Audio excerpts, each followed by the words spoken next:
So I would like to invite all the presenters to please open up their cameras for the discussion. So thank you again for your wonderful and your very, very inspiring presentations. I really enjoyed them, and I'm sure our audience did as well. So all of you stressed the importance of interventions with real life impacts, no? And another common thread between your topics really is this straddling of micro and macro engagement that you all experience in your work. So I'm just gonna go to the questions. For Dr. Evawani Elisa. This is from Dr. Tan Bien Kang. So you mentioned that in higher education, service learning has limitations. Can you please elaborate what are these limitations and what is your view of how to incorporate service learning into the formal curriculum? Thank you. Actually, I have Professor Okabe and Amemiya here. Maybe they will add some explanation and information from the Japanese side, because mostly my presentation is from Indonesian side, Indonesian student side. I think to answer this question, some already answered by Muhammad Kora, I think. And maybe the first thing is the limitation is dealing with formal academic assessment, if we talking about credit hours, for example, in Indonesia, now we have a program called Merdeka Belajar, or Freedom to Learn, means that you have to set up 20 credit means that you have to work for 60 hours every week for this 20 credit for one semester. You have to finish all in one semester. And in this case, it's quite difficult because to set up project in informal settlement is the process is unpredictable. So when we're talking about the formal academic relation, then that's why until now I never been involved this as part of the curriculum. And then the other problem is the immersion. It's very important in community because you have to have extensive exposure the student with the various community activities, and then you have to empathize with others, understanding community shortcoming, respect their skill, something that maybe it's difficult to counting this with the assessment.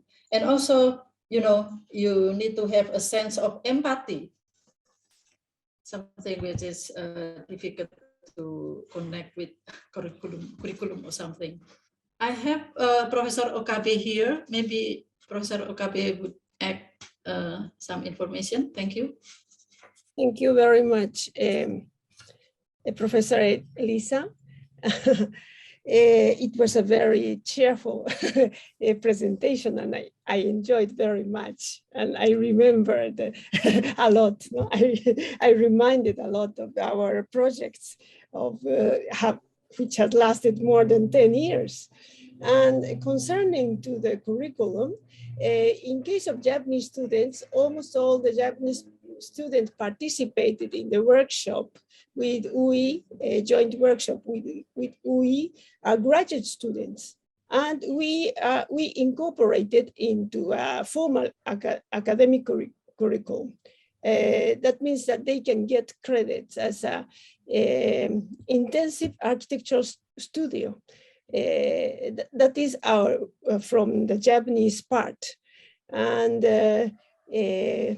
all of these sessions agreed that some practice in real is quite important, especially when students have to learn about communities. It is impossible to learn about communities only inside the university. Because in Japan, students are already quite westernized, so we are losing the sense of community. So what we learn from the community, we can learn when we do something in practice there, in real practice. So we consider that is indispensable. That is why we incorporate into our formal academic curriculum. Thank you. Thank you very much, Dr. Elisa and Professor Okabe. All right, so next question is for Architect Cora. So the question is, Oh, I'm so sorry. Hold on. It got lost in the chat. Okay, so for architect Cora, no, this is from Jeff Ho. No, impact on the community, such as ownership and social capital, as mentioned in the presentation, takes time to materialize. So, what are your experiences with evaluating these impacts? So, if you can share any insights or lessons, thank you. Okay, thank you for the question from Jeff Ho. Okay, before I answer this question, maybe I will give some little view about the kampung situation or informal situation. So I get view from economy aspect from the informal condition.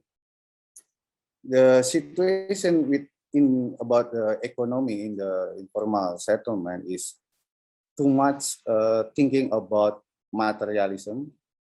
I mean, what they do must be calculating by money.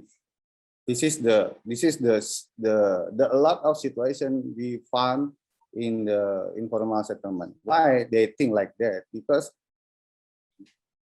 their condition now is too vulnerable about their economy. So how we change this situation from view from the community? Sometimes we ask them, what is money?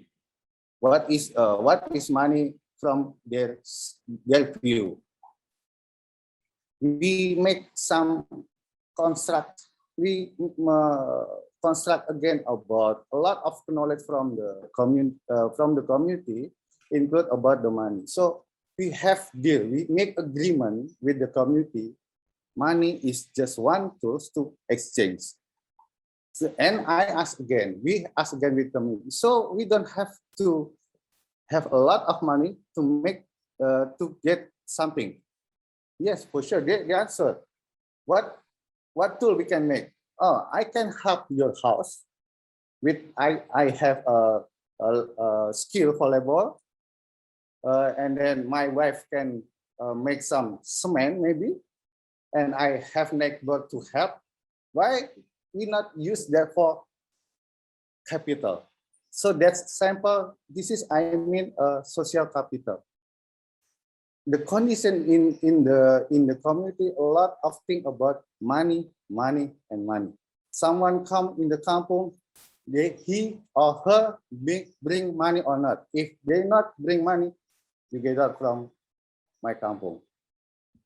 The situation is become like that. Stranger don't have money, so this situation informal in Makassar.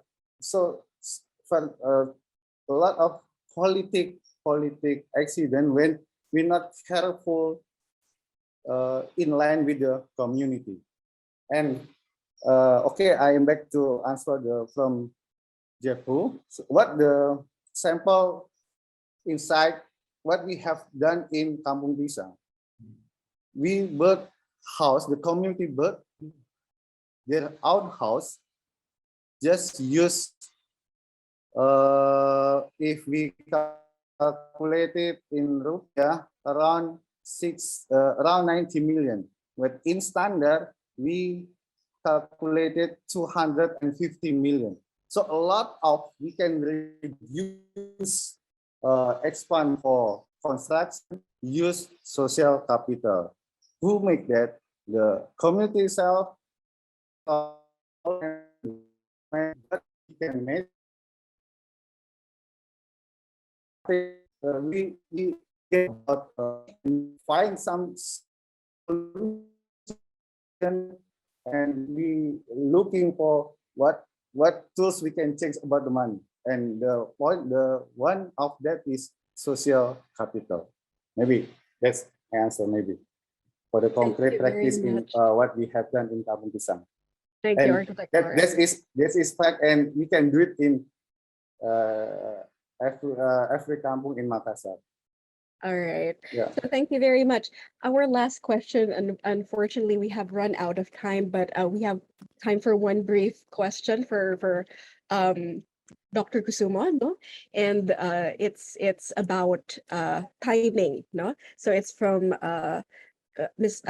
Dr. Prastaya Tamano, and he is asking, I'd like to know your experiences on how to best tune the community rhythm with the academic timeline, because of course this is a challenge and they don't always fit together. So in your case for the nest, how did the community time frame fit into your academic timeline? For our case, we fit of course the time into the academic timelines, because we integrated this one in the compulsory module, as I mentioned, of community service initiatives.